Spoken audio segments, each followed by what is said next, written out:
Assalamualaikum warahmatullahi wabarakatuh.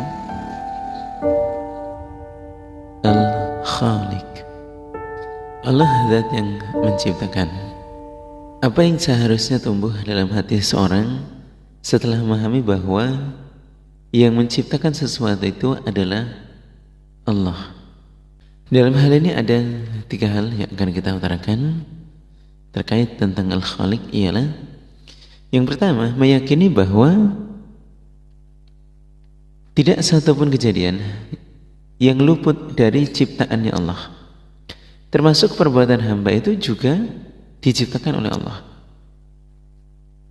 Apa-apa yang kita kerjakan itu semua atas izinnya Allah.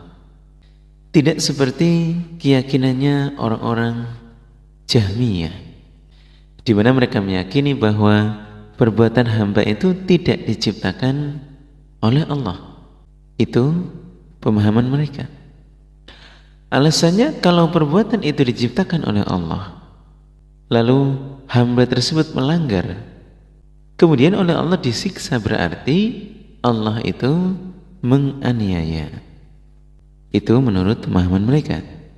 Maka hal itu tidak benar, bahwa segala sesuatu yang telah menjadikan adalah Allah, termasuk apa yang dilakukan oleh hambanya itu juga yang menciptakan adalah Allah.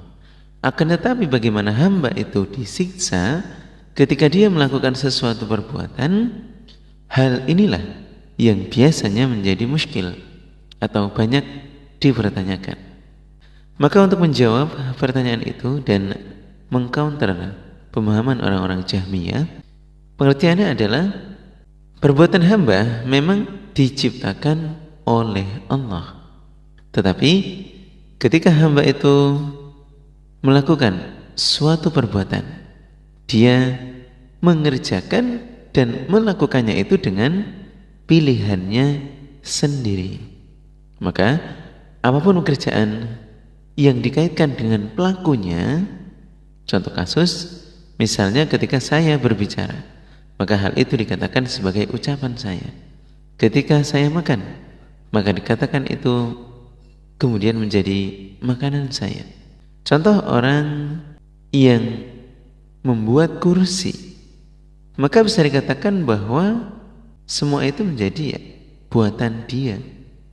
Dan contoh lagi bahwa kalau kemudian ada seseorang yang setelah bekerja kemudian menghasilkan sebuah produk, sisa-sisa dari pembuatan yang dia gunakan untuk bahan produksi tentunya yang tidak terpakai lagi akan dibakar. Nah, hal ini memberikan kita sedikit penjelasan bahwa kitalah yang menentukan dalam pilihan, mau itu mengerjakan hal yang berpahala atau yang kemudian bernilai dosa. Ada tanggung jawab di mana kita akan memilih untuk mengerjakan atau memilih yang terbaik. Ketika kita telah memastikan suatu pilihan, maka hal itu menjadi hasil dari kegiatan yang kita lakukan, hasil dari perbuatan kita. Alhamdulillah, jazakallah khairan. Kemudian yang kedua adalah meyakini dengan sifat-sifat yang berhubungan dengan Al-Khaliq. Seperti ketika Allah menciptakan, maka sudah pasti Allah mengetahui. Dalam surah Al-Ankabut ayat 61 disebutkan, A'udzubillahi minasyaitonirrajim, Bismillahirrahmanirrahim. Wa la in sa'altahum man khalaqas samawati wal ard wa sakhkhara asy-syamsa wal qamara la yaqulunna Allah fa anna yufakun. Surah Al-Ankabut ayat 61. Dan ketika orang-orang yang tidak beriman, mereka dikatakan atau ditanyakan, siapakah yang telah menciptakan langit dan bumi dan kemudian menundukkan terhadap matahari dan bulan? Maka mereka pun akan menjawab bahwa yang menciptakan adalah Allah. Namun kemudian lantas bagaimana mereka bisa dipalingkan untuk tidak menyembah terhadap Allah? Nah, artinya bahwa hal ini menyiratkan kalau Allah menciptakan sesuatu, maka pasti Allah sangat-sangat mengetahui terhadap apa yang menjadi ciptaannya. Selanjutnya, ketika Allah menciptakan, maka berarti Allah mempunyai kemampuan atau kodrat. Selanjutnya bahwa ketika Allah menciptakan, maka pasti ada hikmah, tidak mungkin salah kedaten. Dan yang ketiga bahwa sifatnya Allah sebagai pencipta dijadikan hujah bagi Allah untuk menuntut hamba mengakui Allah satu-satunya zat yang wajib untuk disembah. Dengan demikian tidak cukup bagi seorang dikatakan iman ketika mengakui bahwa yang menciptakan ialah Allah. Itu saja tidak cukup apabila tidak dilanjutkan dengan mempraktekkan dan beribadah hanya kepada Allah sebagai zat yang disembah satu-satunya.